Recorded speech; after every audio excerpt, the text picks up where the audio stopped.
Le Second Empire de Napoléon III a renversé la République, enterrant les acquis de la Révolution. Derrière les nouvelles façades que bâtit le baron Haussmann à Paris, une nouvelle bourgeoisie prospère, respectueuse de l'ordre, de la famille, de l'Église.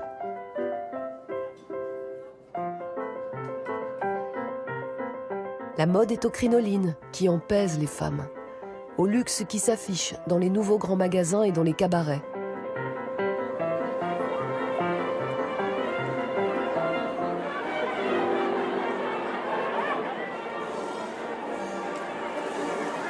L'ordre moral s'accommode des plaisirs. Le Paris impérial est la capitale de la prostitution. Les courtisanes règnent sur le demi-monde. Mais dans les quartiers populaires, ce sont les ouvrières, peu qualifiées, payées à la pièce, qui vendent leur corps pour subsister.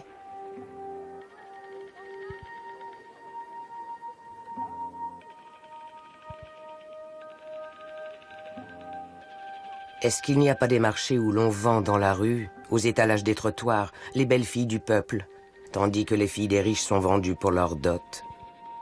L'une, la prend qui veut. L'autre, on la donne à qui veut.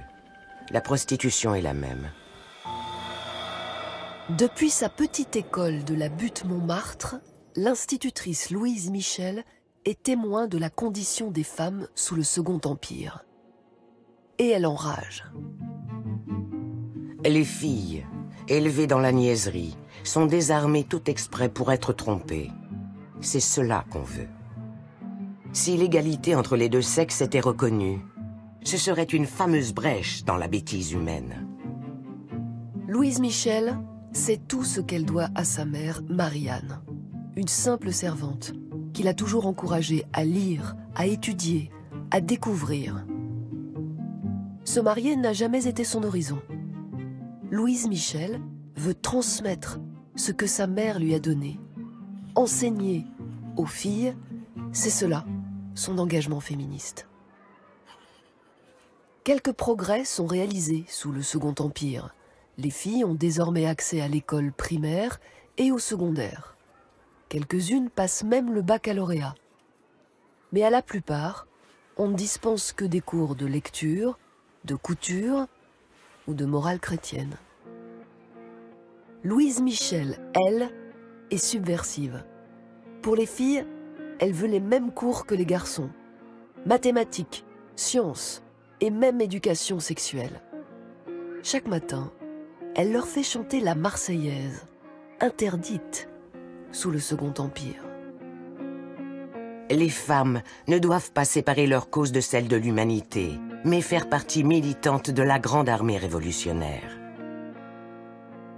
Louise Michel est une anarchiste. Pour elle, ce n'est que la révolution qui émancipera les femmes et les hommes en créant une société nouvelle, égalitaire, sans domination des uns sur les autres.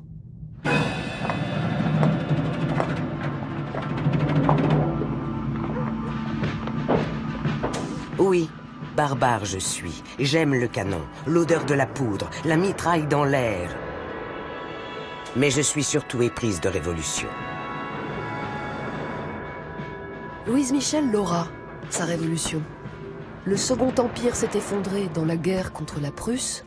Une troisième république a été proclamée, mais Paris, assiégé, affamé, se soulève une nouvelle fois.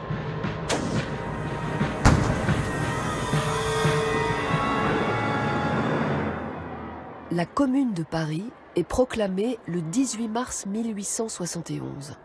Durant quelques semaines, la capitale invente une expérience révolutionnaire inédite. Louise Michel est en première ligne, sur les barricades et dans son école, où elle organise une cantine gratuite. La légende de la Vierge Rouge de Montmartre s'écrit.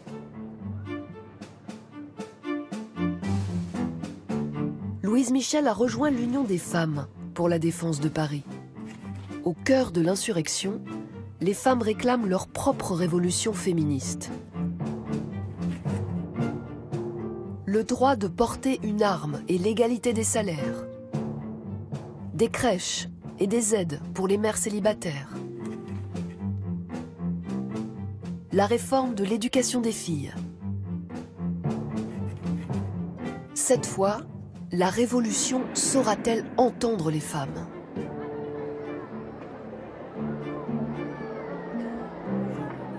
Et bien que certaines reprochent aux leaders de la commune de ne pas en faire assez, elles obtiennent des victoires. La prostitution est abolie, l'union libre est reconnue, la femme ne sera plus la propriété de l'homme. Nous sommes pas mal de révoltés. Prenons tout simplement notre place à la lutte sans la demander. Il ne faudra qu'une semaine de mai, une semaine sanglante, pour que la Troisième République conservatrice mate la rébellion parisienne. C'est un massacre. 20 000 hommes, femmes et enfants sont tués à Paris. Et comme toujours, comme après chaque révolution, les espoirs des femmes s'effondrent. Louise et ses camarades se sont battus, les armes à la main, jusqu'au bout. À leur procès, on les traite de pétroleuses, d'institutrices déclassées, de laiderons furibonds. À 41 ans, Louise Michel est déportée en Nouvelle-Calédonie comme plus de 5000 communards. En exil comme à son retour en France, elle ne cessera jamais de s'engager pour les plus faibles. La flamme intacte jusqu'à sa mort, en 1905. Gare pour le vieux monde le jour où les femmes diront « c'est assez comme cela ». Elle ne lâche pas, elle. En elle s'est réfugiée la force. Gare aux femmes.